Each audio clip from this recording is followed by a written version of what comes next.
5월이 되었습니다. 5월 첫 주, 주께로 나온 모든 분께 하나님의 크신 은총 가득하기를 바랍니다. 이전에 예고했던 대로 5월은 산상수훈 대신 절기에 따라 말씀을 나누겠습니다. 오늘은 그 첫 시간으로 어린이 주일입니다.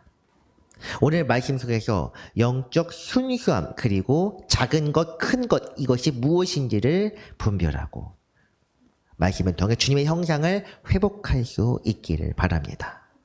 성령께서 말씀 중에 역사하시기를 바라며 오늘 말씀으로 들어가겠습니다. 오늘 말씀은 마태복음 18장입니다. 말씀의 배경이 되는 1절 말씀 먼저 한번 읽어 같이 읽겠습니다. 그때 제자들이 예수께 나와 이르되 천국에서는 누가 크니까 이렇게 되어 있습니다. 천국에서는 누가 큽니까? 천국이라는 단서를 넣긴 했지만 실상 이 제자들은 그들 중 누가 큰 사람인지 다투면서 주님께 넌지시 질문을 던지고 있습니다. 마가복음에서는 예수님께서 이들의 다툼을 먼저 아시고 제자들에게 질문을 하셨다 이렇게 기록합니다. 마가복음 말씀입니다. 가버나움에 이르러 집에 계실 때 제자들에게 물으시되 너희가 길에서 서로 토론하는 것이 무엇이냐 하시되 그들이 잠잠하니 이는 길에서 서로 누가 크냐 하고 쟁론하였습니다. 이 이야기는 조금씩 다르게 기록되어 있지만 어쨌든 공간복음에서 공통으로 나오는 이야기입니다. 제자들의 관심사가 어디에 있었는지 그들이 생각하는 천국이 무엇인지를 알 수 있는 이야기가 바로 오늘 본문의 사건입니다. 제자들은 이 땅에서 이루어질 그들만의 나라, 잘 해봐야 이스라엘 왕국의 회복 정도를 생각하고 있었습니다. 유대 왕국의 영광이 회복되고 하나님이 복 주시는 나라. 주님께서 왕이 되시고 그를 따르는 제자들은 공신이 되어 주님의 권세를 일부 나눠 갖는 그런 나라. 세상에서 잘되고 번영하는 미래를 꿈꾸며 주님을 따라다녔습니다. 하지만 산상수훈 말씀에서도 그렇고 주님의 말씀, 주님의 가르치심을 잘 들여다보면 주님께서 말씀하신 하나님의 나라 곧 천국이라는 것이 이 세상의 번영과는 정반대 위치에 있다는 것을 알게 될 것입니다. 하나님께서 이루고자 하는 마지막 때 이것은 단순한 영원한 나라 이것만을 가리키는 것도 아닙니다. 천국이란 사람의 마음에 있는 주를 믿고 따르는 자들에게 주어지는 영적인 세계입니다. 그러므로 천국에 누가 크냐는 질문에 대해 주님의 답변은 제자들이 기대하는 것이 아닐 수밖에 없습니다. 주님께서는 너희들이 잘못 생각하고 있다는 책망 대신에 그들을 가르치십니다. 이어지는 본문 말씀 2절과 3절 말씀 한번 같이 보겠습니다.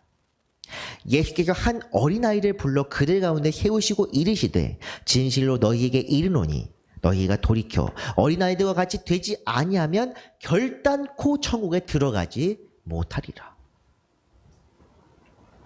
어린아이와 같이 되지 않으면 천국에 들어갈 수 없다. 곧 천국은 어린 자들만 들어갈 수 있다는 말씀입니다.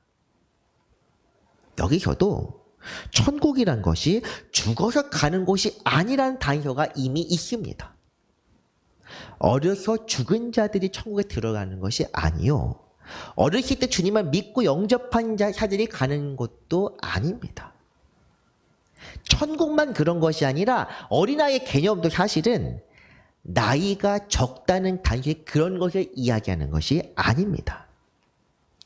18세 미만이다. 13세 미만이다. 이런 것처럼 특정한 연령층을 이야기하는 것이 아니라 주님은 하나님을 향해 어떠한 마음을 품고 있는지 그런 집단을 어린아이라고 묘사하고 계십니다. 이어지는 말씀 4절 말씀 한번 같이 보겠습니다. 같이 읽겠습니다. 그러므로 누구든지 이 어린아이와 같이 자기를 낮추는 사람이 천국에서 큰 자니라. 아멘. 자기를 낮추는 사람, 곧 겸손한 사람입니다. 겸손한 자가 아니면 천국에 들어갈 수 없으며 겸손의 척도가 곧 천국에서 높은 자리를 차지하는 거라고 분명히 말씀하십니다. 낮추면 낮출수록 천국에서 높은 자리를 차지한다. 지금 그 말씀을 하고 있는 것입니다. 사람들은 높은 자리를 차지하고자 더 많은 것을 갖고자 애씁니다. 하지만 주님은 반대로 높은 자리를 포기하고 낮은 데 처하는 자들을 일으켜 세우신다고 가르치십니다. 내게 있는 것을 포기하면 포기할수록 얻게 된다는 것. 욕심을 부리면 부릴수록 잃게 된다는 것. 이것이 바로 천국의 놀라운 비밀입니다. 주님께서 먼저 하늘 높은 데서 이 땅에 내려오셨습니다. 주님의 뒤를 따른 제자들도 낮은 곳을 향해야 한다. 주님께서 그러하셨던 것처럼 자기의 비움을 통하여 온전히 복음에 순종하는 것이 바로 천국에서 크게 되는 길이라고 말씀하십니다. 이것이 바로 복음의 핵심입니다. 자기를 높이는 자는 낮아지고 자기를 낮추는 자는 높아지리라. 아멘. 세상에서는 힘센 자, 많은 재산을 가진 자가 자기 원하는 것들을 다 할 수 있습니다. 하지만 주님의 나라, 영원한 나라의 법칙은 놀라운 역전현상이 일어납니다. 비천한 자가 높임을 받고 가진 자와 집권자들이 나라까지 떨어지게 됩니다. 이런 역전현상에 대해서 가장 극적으로 묘사한 것이 누가복음에 있는 부자와 나사로 사건입니다. 하지만 사실 이 부자 나사로만 그렇게 하는 것이 아니요. 누가복음 평지복음에서 이제 부한 자들은 너희는 저주를 받을 것이다. 이렇게 그냥 누가복음 특정한 복음서에만 나온 것이 아니라 구약에 있는 예언서나 시가서에도 이런 비슷한 교훈들이 굉장히 많이 있습니다. 겸손은 하나님께서 가장 귀히 여기시는 성도의 덕목입니다. 큰 자와 작은 자가 이 땅에서는 가진 자와 못 가진 자로 나뉘지만 하늘에서는 전혀 다릅니다. 얼마나 자기를 부인하고 자기를 덜어내고 비워내는지. 그래서 나 자신까지 없는 자처럼 여기는 자. 그런 사람들이 천국에서 큰 자요. 바로 겸손한 자라. 성경은 그렇게 말씀하고 있습니다. 겸손을 어린아이로 비유하는 것도 같은 이유입니다. 어린아이들은 자기가 약하다는 것을 잘 압니다. 그래서 어려움을 당하거나 힘든 일을 만날 때 스스로 해결하려 하지 않고 잘난 척도 하지 않습니다. 문제가 생기면 바로 부모님이나 어른을 찾습니다. 내가 무언가 하고 내가 저 사람을 힘으로 이길 수 있다. 내가 제일 저 사람을 이길 수 있다. 그렇게 생각하지 않습니다. 어른을 의지한다고 해서 수치스럽게 여기거나 좌절하지도 않습니다. 요즘 촉법소년이라 해서 문제가 되고 있긴 한데 이 아이들도 마음껏 자기 방만하게 행하긴 하지만 문제가 생길 때 법이나 부모를 뒤에 업고 하기 때문에 문제가 됩니다. 스스로 잘난 척하면서 모든 것을 할 수 있다고 여기지를 그런 것은 아닙니다. 어린아이들은 나를 의지하는 것이 아니라 내 뒤에 있는 배경을 의지합니다. 나는 나약함으로 어른이 필요하다. 나를 도와줄 사람이 필요하고 그것을 당연하게 여깁니다. 겸손의 자세가 바로 이렇습니다. 우리가 세상을 살 때 우리는 지혜 있는 자이시로 돈이 많은 사람이시로 힘이 센 사람이시로 각자의 문제를 스스로 해결할 수 있다고 생각합니다.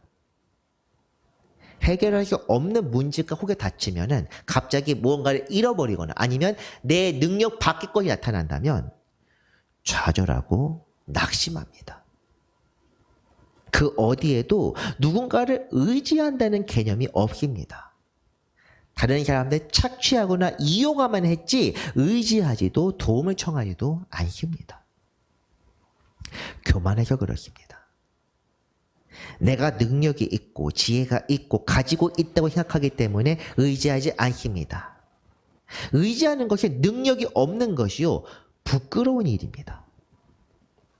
그래서 우리는 하나님께도 기도할 때 세리의 기도를 하지 않고 바리새인의 기도를 합니다. 바리새인의 기도는 무엇이냐? 내가 주님 덕분에 이렇게 살았는데 그렇기 때문에 내가 주님께 이런 것들을 드리고 이런 것들을 바칩니다. 이런 식입니다. 하지만 주님께서 기뻐하시는 기도는 나는 무익한 자요, 나는 죄인이라는 가슴에 치는 통곡입니다. 우리는 주 앞에 겸손해야 합니다. 우리가 어려움을 당했기 때문에 겸손해야 하는 것이 아닙니다. 병에 걸리거나 우리가 해결할 수 없는 심각한 문제를 당했기 때문도 아닙니다. 겸손은 언제나 항상 우리 중에 있어야 할 성도의 덕목입니다. 이 세상에는 우리가 알지 못하는 것이 너무나도 많이 있기 때문에 겸손해야 합니다. 무슨 뜻이냐? 이 세상에서 내가 다 파악하고 해결할 수 있다고 생각하는 것들만 있을지는 모르지만 그 뒤에 있는 어둠의 세력, 영적 세력에 대해서 저나 여러분들은 너무나도 모르고 있습니다. 온갖 영적 위협이 도사리고 있다는 것을 모르는 사람이 대부분입니다. 귀신에 들리거나 아니면 영적인 공격을 받아서 육체적으로 뭔가 문제가 생겼을 때만 이것이 영적인 문제가 아닌가 하며 어딘가를 찾습니다. 의지한다기보다는 치료를 하려고 합니다. 믿지 않는 자들은 무당에게, 믿는 자들은 기도원이나 아니면 특별한 집회, 강사 이런 사람들한테. 하나님한테 의지하는 것이 아닙니다. 저도 영적 흐름이나 마귀 세력에 대해선 모르는 것이 훨씬 많습니다. 그러나 적어도 그런 것이 있다는 것 정도는 알고 있습니다. 마귀의 역사를 직접적으로 경험한 적도 있고 성령의 역사로 물리치는 것도 본 적이 있습니다. 그래서 조금이나마 아는 자로서 여러분들께 담대하게 권하는 말씀이 있습니다.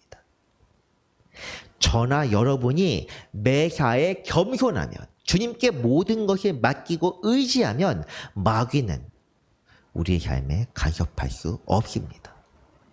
간섭하더라도 우리 영을 빼앗을 수 없습니다. 우리를 자기들의 종으로 삼지 못합니다. 제가 분명히 말씀드립니다. 삶에 간섭하지 못한다는 것이 환난과 고난 없이 모든 것들이 형통하다는 것을 가리키는 것은 아니라는 것입니다. 주변 사람들을 통해 때로는 병이라든가 이런 것들을 통해 환난이나 고난으로 찾아올 수 있을지도 모릅니다. 하지만 우리가 마귀의 도구가 되지는 않는다는 것입니다. 그렇기 때문에 겸손은 우리 자신을 지키는 길이기도 합니다. 어린아이처럼 우리의 어른 되시는 주님을 의지하고 매사에 주님 곁에 바짝 붙어 있으면 있을수록 어떤 문제도 우리를 위협하지 못합니다. 이것이 분명한 사실입니다. 주님을 믿는다고 하면서도 나 자신이 제일 지혜롭고 잘났다고 생각하기 때문에 주님을 의지하지 않는 것입니다. 좀 심하게 말씀드리자면 그런 사람들일수록 고난도 찾아오지 않습니다. 왜냐? 이미 마귀의 자식이기 때문입니다. 그래서 우리는 고난이 찾아올 때 마귀의 시험을 걱정할 것이 아니라 우리가 주님 앞에서 주님을 얼마나 의지하고 있는지 지금 우리의 모습을 점검하며 생각해 보아야 합니다. 기도하지 않고 간구하지 않고 제멋대로 살다가 문제가 생기면 일어나서 주님을 찾으며 우리를 구원하셔서 합니다. 그런데 이것은 사실 주님께 구하는 것이 아니라 내 문제를 해결해 주는 해결사를 구하고 있는 것입니다. 어린아이가 아빠, 엄마 찾듯이 그렇게 찾아야 합니다. 문제가 생길 때만 하는 것이 아니라 배고플 때, 그리고 혼자 외로울 때, 심심할 때, 어느 때든지. 아이가 부모와 그만큼 가까이 유대 관계가 깊으면 깊을수록 사랑을 받고 우리와 하나님과의 관계도 마찬가지입니다. 이런 문제들 사실은 예언서들에서는 진짜 반복적으로 나타나는 문제입니다.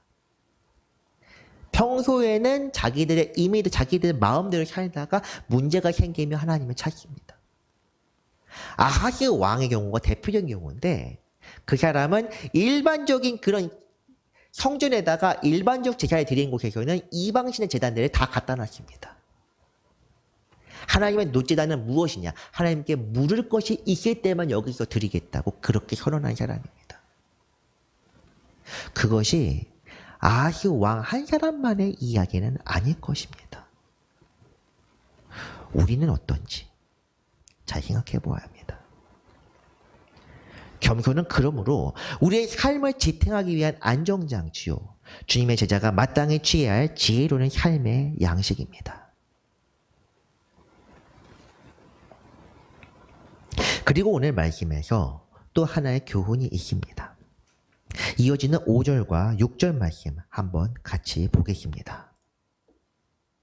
또 누구든지 내 이름으로 이런 어린아이 하나를 영접하면 곧 나를 영접함이니 누구든지 나를 믿는 이 작은 자 중 하나를 실족하게 하면 차라리 연자맷돌이 그 목에 달려서 깊은 바다에 빠뜨려지는 것이 나으니라. 아멘. 앞선 내용에서 이야기되는 어린아이와 지금 본문의 어린아이는 서로 다른 것입니다. 이 말씀은 가장 작은 자, 나약한 자라도 주님께서 그를 돌보시고 지키신다는 차원으로 우리가 이해해야 합니다. 지난주 살인에 관한 말씀을 읽을 때도 이와 같은 주제로 말씀을 나누었습니다. 형제를 실족하게 한 죄, 주님께서 반드시 기억하시고 갚으시기 때문에 예물을 드리기 전에, 제사를 드리기 전에도 먼저 형제와 관계를 회복하고 난 다음에 제사를 드리라. 본문에 나와 있었던 내용입니다.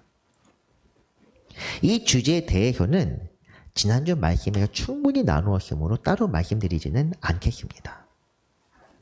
우리가 알아야 할 것은 그 어떤 사람이라도 주님께서는 반드시 돌보시고 지키신다는 점입니다. 우리가 신앙생활을 하면서 흔히 하는 오해 중 하나를 같이 나누고자 합니다. 교회 다니는 대부분이 이런 생각을 품고 있습니다. 하나님의 일을 열심히 하고 하나님께 열심히 봉사하면 봉사할수록 특별한 사랑을 받는다. 아마 듣는 분들 중에서도 그게 맞지 않는가 하면서 아리송한 표정으로 저를 바라볼지도 모르겠습니다. 분명히 말씀드립니다. 하나님은 헌신의 경중으로 사람을 판단하고 평가하는 분이 아닙니다. 이에 대해서는 많은 이야기들이 성경에 되어 있지만 탕자의 이야기를 한번 생각해 보겠습니다. 잘 아는 이야기니 성경 말씀을 인용하지 않고 바로 말씀드립니다. 둘째 아들이 아버지의 유산을 들고 가서 다 까먹었다고 해서 아버지가 아들을 두 번 다시 보지 않았습니까? 아닙니다. 다 잃어버리고 아버지 얼굴도 차마 보지 못하고 토돌토돌 땅바닥을 보며 걸어오는 아들을 보고 불쌍히 여겨 그를 안고 입을 맞추고 그의 지혜를 회복시켜 주었다. 성경은 그렇게 기록합니다. 그 이야기에 들은 큰아들의 반응까지 성경에 나와 있습니다. 나는 열심히 했는데 아버지는 내게는 아무것도 베풀지 않더니만 하면서 아버지의 동생을 곱게 보지 않고 원망하는 내용까지 있습니다. 하지만 이 이야기의 교훈은 하나님의 떠난 자, 낙심한 자, 잃어버린 양을 더 사랑한다는 그런 뜻이 아닙니다. 그물 안에 있는 고객의 머리를 주지 않는다. 몇 년 전 유행했던 말처럼 어장관리에 능하다는 그런 의미도 아닙니다. 하나님은 그 누구든 사랑을 베푸시며 행위나 삶의 양식으로 은혜를 덜 주거나 더 주시는 그런 차별된 분이 아니라는 것입니다. 상급에 대해서 이야기하는데 상급은 마지막 심판날에 처벌을 받느냐 상을 받느냐 그런 차원의 이야기입니다.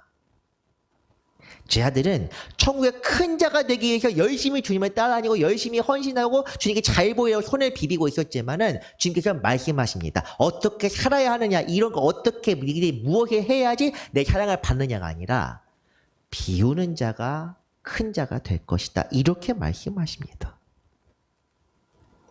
그렇기 때문에 우리가 알아야 할 것은 성도들의 삶의 목표가 제대로 설정되어야 한다는 것입니다. 내가 주님의 사랑을 더 받기 위해서 신앙생활 열심히 하는 것이 아닙니다.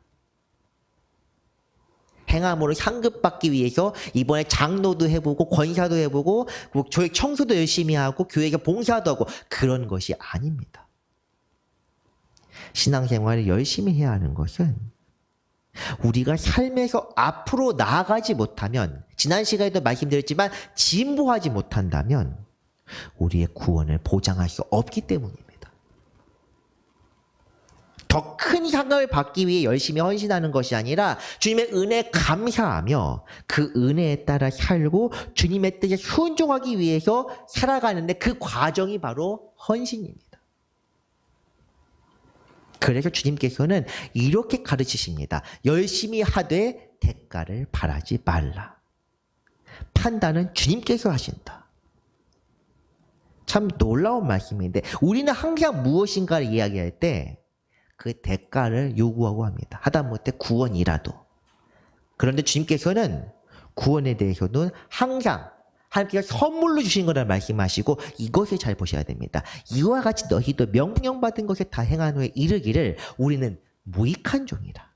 우리가 하여야 할 일을 한 것뿐이라 할지니라. 이것이 겸손의 표현입니다. 말로만 하는 것이 아니라 작은 자를 들으셔서 주님께서 쓰셨다. 이런 말로만 하는 겸손의 표현이 아니라 그렇게 생각하라는 것입니다. 제가 자꾸 이렇게 누군가를 저격해서 말하는 것 좀 들려서 참 저도 유감입니다만 부족한 저를 들어주셨다. 약한 저를 세우셨다. 그런 사람들 이야기는 보통 뒤쪽에 주제가 있습니다. 세웠다, 들었다, 썼다. 그것을 자랑하는 것입니다. 이것은 겸손의 표현이 아니라 교만의 표현입니다. 혹시나 그런 말을 듣거나 혹은 이건 겸손의 표현이거나 해가지고 그냥 의미 없이 생각 없이 그 표현을 쓰실 분이 계시다면 절대로 쓰시면 안 됩니다. 말리고 싶습니다. 겸손한 자는 자기가 한 일을 한 뒤에 그 세움받는 자리에 나가지 않는 사람입니다. 시상식 같은 데 나가서도 그냥 얌전히 받고 들어와서 자기가 받은 것들을 주님의 사랑에 실천하는 대로 사용하는 사람이 겸손한 사람입니다. 나가서 하나님의 이름을 부르면서 주님께서 나를 도우셨다 하는 것은 교만한 자입니다. 나는 하나님의 사람이 너희는 아니라는 것. 마음속 기저에 그런 것들이 깔려 있습니다. 우리는 무익한 자들인데 이처럼 은혜를 받았습니다. 사랑을 더 주시는 것이 아니라 이미 사랑을 받았습니다. 마지막 때에 이를 때까지 이 은혜와 사랑은 끊어지지 않고 계속 이어집니다. 하지만 우리가 부수적인 것, 유한한 것에 집착하며 살아가게 되면 그 은혜는 주어지지만 그 은혜가 우리 삶에서 효력을 발휘하지 못합니다. 주님을 믿어야, 예수 그리스도를 믿어야 그리스도의 새로운 언약이 우리의 효력을 발휘하는 것처럼 우리가 주님을 의지하고 주님께 나아가야만 주님의 그 보혈의 피가 우리 삶에서 역사하게 되는 것입니다. 우리가 걱정하고 우리가 항상 살펴야 할 것은 바로 이것입니다. 주께서 우리와 무관한 분이 안 되도록 성령이 오늘도 내 삶에 풍성하게 역사할 수 있도록 우리는 계속해서 주님께 바짝 붙어 있어야 합니다. 이것이 겸손의 삶이요 주님의 뒤를 따르는 제자들의 마땅한 길입니다. 이를 위해서 우리는 다른 사람을 또한 돌아보아야 합니다. 그것이 착한 일이라서가 아니라 주님께서 먼저 우리에게 본을 보이셨기 때문에 죄인이고 연약한 우리를 불쌍히 여기시고 가까이 찾아오셔서 우리에게 구원의 길을 보여주셨고 사랑을 베푸셨기 때문에 그것이 우리에게 보이신 십자가의 길, 구원의 길입니다. 선행은 행함으로 상급받는 것이 아니라 믿는 자에게 나타나는 마땅히 따라야 할 행위입니다. 판단하지 말고 이것이 좋은 것인가, 이것이 나쁜 것인가 판단하지 말고 생각하지 말고 성경대로 주님께서 우리에게 먼저 보이신 본대로 따르며 살아가면 됩니다. 생각이 많아지면 많아질수록 죄의 유혹도 찾아옵니다. 생각 자체가 죄가 되는 것이 아니라 생각이 많아진다는 것 자체가 마음이 이미 흔들리고 있다는 증거이기 때문입니다. 그렇기에 신앙생활의 기준에 대해서 사도 바울은 이렇게 권면했습니다. 사도 바울의 말, 고린도 후서 말씀 한번 같이 보겠습니다. 우리 곧 나와 실로아누와 디모데로 말미암아 너희 가운데 전파를 하나님의 아들 예수 그리스도는 예하고 아니라 함이 되지 아니하셨으니 그에게는 예만 되었느니라. 하나님의 약속은 얼마든지 그리스도 안에서 예가 되니 그런즉 그로 말미암아 우리가 아멘하여 하나님께 영광을 돌리게 되느니라. 아멘. 우리가 읽었던 말씀 그것과 같은 내용입니다. 무익한 자가 되지 않. 우리는 무익한 자이기 때문에 그저 주님께 아멘하며 따르면 됩니다.